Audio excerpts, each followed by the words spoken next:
discuss a little bit, adding to the conversation, of the importance of dissipating, eliminating fantasies. Y tú podrías decir, pero ¿cómo?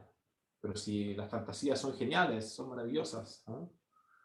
And you could say, come on, fantasies are great. I really love dreaming and all that.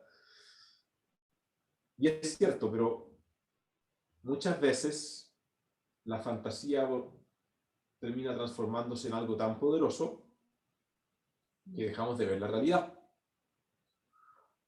And it's true, but sometimes fantasies become so powerful that we end up blinded to reality. Tenemos que entender que la búsqueda de una relación de pareja es un reflejo muy profundo del anhelo del alma de unirse a Dios.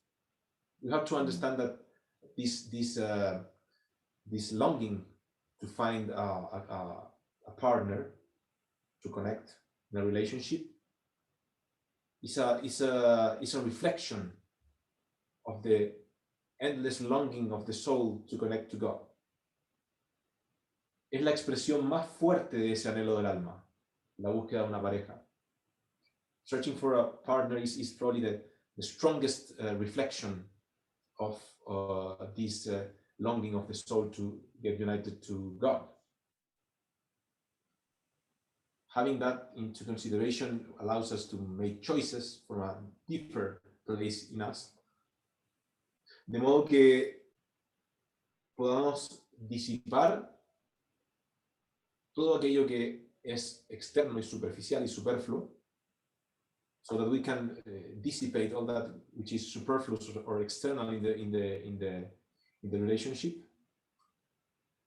para poder ver qué tiene de real esta relación que quiero crear con la persona. To really see what's really true or truly real in this relationship that I want to create with another person.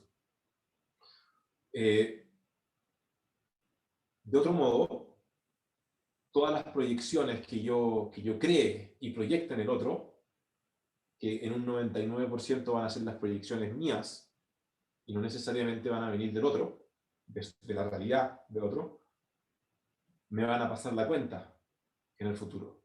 Cuando toda esta ilusión química se vaya desvaneciendo, de pronto me voy a dar cuenta, me comprometí y me enamoré con una imagen que yo creé.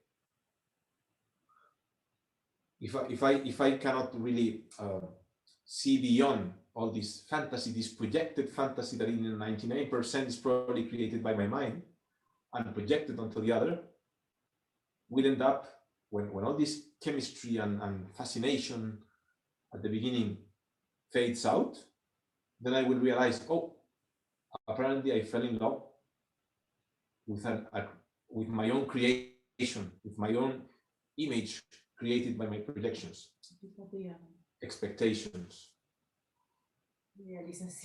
idealization of the other. El cuento del caballero de Disney sobre el caballo que tiene a buscar